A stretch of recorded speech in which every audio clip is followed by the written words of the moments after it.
This blade is way too nice. Way too nice to cut a $1,200 lure in half.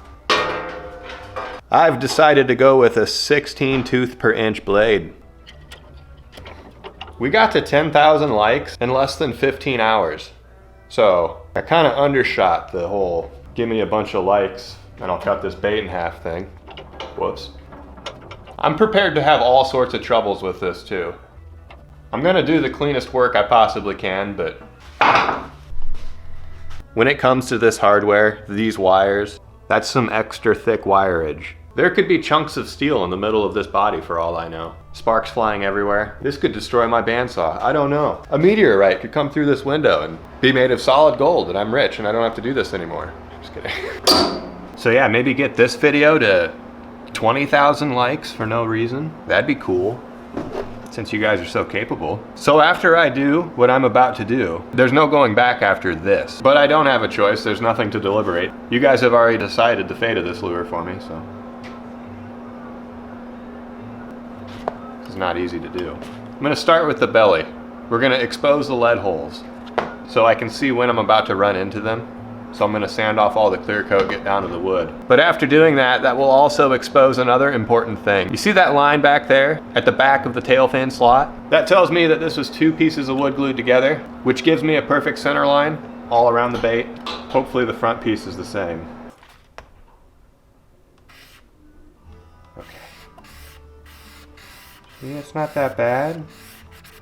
It's not that bad. That doesn't hurt too bad to do. And so it begins. Wow, that smells weird. That does not smell like epoxy. That has a very plasticky smell to it. I've just broken through the clear coat. That little darker spot right there is paint. Status update. We're through the clear coat. I've broken through something else. It's possibly a lead hole, maybe a primer coat. They go dark first, who knows? Let's continue our voyage into the center of this bait. Now, that's a primer coat. I have reached wood. I've not only reached wood, I've established that this is 2 pieces of wood glued together too. I'm just gonna scrape this. I'm just gonna get a razor blade. Why turn it all into dust when you can turn it all into shavings?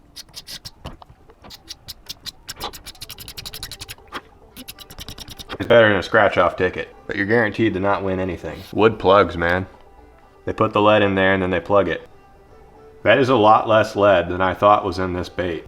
That looks pretty sick. That actually looks cool. I could just clear coat back over that and you can see where the lead holes are and that it was plugged by other wood and you can just see it. That'd be cool.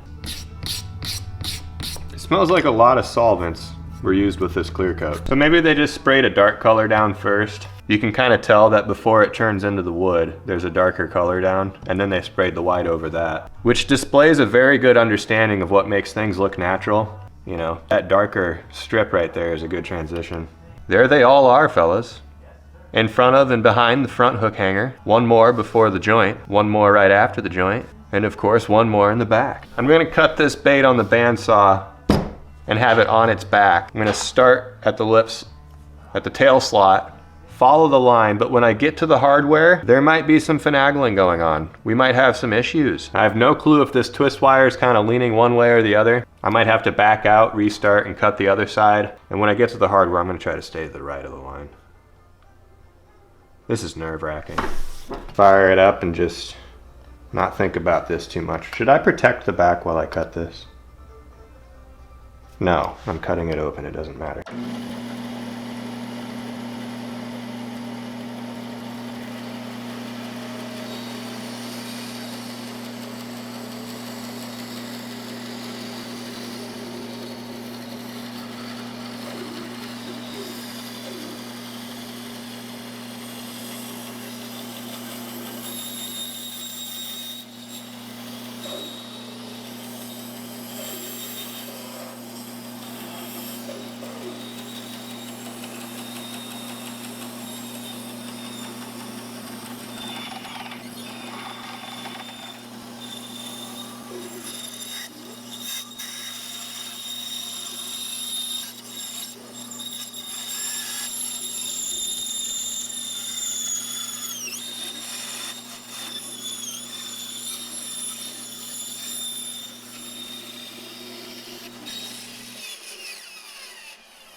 Whoa. Wow. I was not expecting that. This can be cleaned up. I'm not gonna have all these burnt marks everywhere, don't worry, but, ooh, that's hot. Ouchie. Whoever made this even wrote something down right there, and I saved a pencil mark. That is skill. All right, there's holes, probably for lining things up, I would assume. There's strips of lead. Okay, bait's pulled apart. Twist wire hardware, very, very thick. Let's get a measurement. 0.062 inch thick wire. That's musky stuff. That's musky stuff right there. I need to shut my heater up. I'm happy about that cut. I was struggling, if you didn't notice. I was coming straight in on this tail and it cut straight through all that lead and I didn't even notice because the blade's so new and sharp. And then I get to here and I have to go around the hook hanger. But then I'm starting to try to do a radius inside of lead. I didn't know lead was right there. I thought the lead was up here. And it was really hard to get back on track, but that got back on track, but then I hit that. So I just slightly tilted it right and plowed through the rest I could and it started smoking. And so all of this must be standard. They need to put that much lead there, fill the rest with epoxy. And that gets this thing sinking kind of as much as it needs to. And then there's just tiny amounts, that's where the plug is, tiny amounts left over that they adjust and then put the wood plug over that. That's smart. That standardizes a system that you can make them faster. Just put that much lead in first and that gets you really close and then add tiny more amounts and put the wood plugs over. I've heard Japanese people are smart, you know. That's pretty smart. Oh boy. That just destroyed this blade. It's like half as sharp.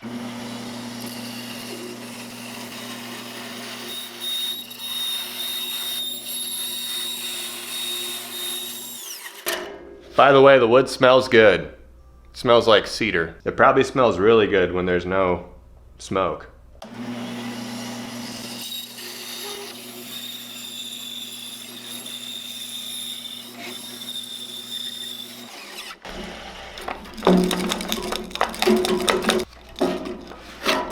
Cutting through that felt like I was just cutting through solid lead. That felt like a lot. I think I can just continue my cut though.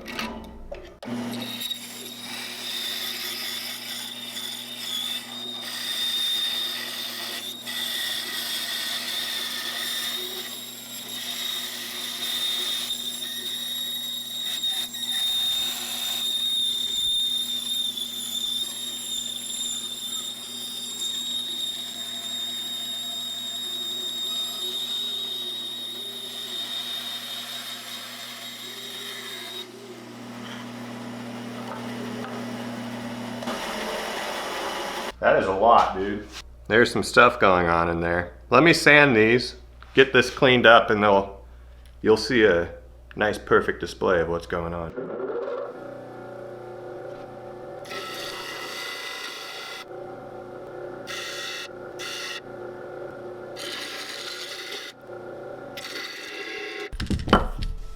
That is it. All of its insides on the outside, exposed to the world. So what this looks like to me is that this person was gonna have the front hook hanger right here, but moved it to there. There's a layer of weight at the front, and that is closer to the bottom than this line of weight that transfers to the back too. And look at this front one doesn't have anything in it, unless, no. That front one has nothing in it. There's just resin right there. The second one from the front on the front piece has only one in it, and then there's more back here. There's a lot more lead in these plugs than on the tailpiece. Nifty, man. These holes are weirding me out. If it's just a manufacturing process step that makes it easier, that's why they exist. To line them up somehow. I don't know. Like, I would be done looking at the inside of this bait already if these holes weren't here. Let's see how easy this is to carve. Oh, that's soft wood. It must be said though that that's a lot of steps that goes into making this bait the correct weight. Two completely different processes with a bunch of steps to make sure this bait's weighed correctly. So when they're accurately adjusting the weight, impressive. You can't not pay attention to what you're doing and do this. So somebody paid attention to what they were doing. I wonder if those holes are used to kind of peg the things together, and then they're able to weigh the bait when they're installing this stuff and make sure there's enough weight when they're dropping those slabs in there, you know? And then when they glue the two halves together, they don't need those pegs. They can just line it up and glue it. Maybe that's it. I'm done thinking about it. If it's something else and you know, let me know in the comments below. Just glue these in place so you can kind of get the picture. I was just gonna let this thing sit in its case anyway. It's just some accelerator, it'll dry. That's pretty fitting for me, you know? If a bait maker is gonna buy one of these, you might as well just cut it in half and display it that way instead of this way. Because this is truly what you're more interested in, you know?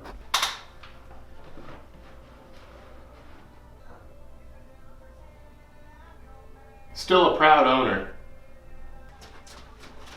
There's a lot of fishing lures out there, but I think the best ones are made by people in their garage, people in their basements, sovereign individuals coming up with designs in their head and just making. And there's a lot of people to buy from out there. It's just more unique stuff. And in my experience, those lures actually perform in more interesting ways. Store-bought stuff, you got your jerk baits, your crank baits, your spanner baits, your blah blah blahs, and they all function kind of like, they only differ in very, very minor ways, but the homemade stuff, it can just be insane.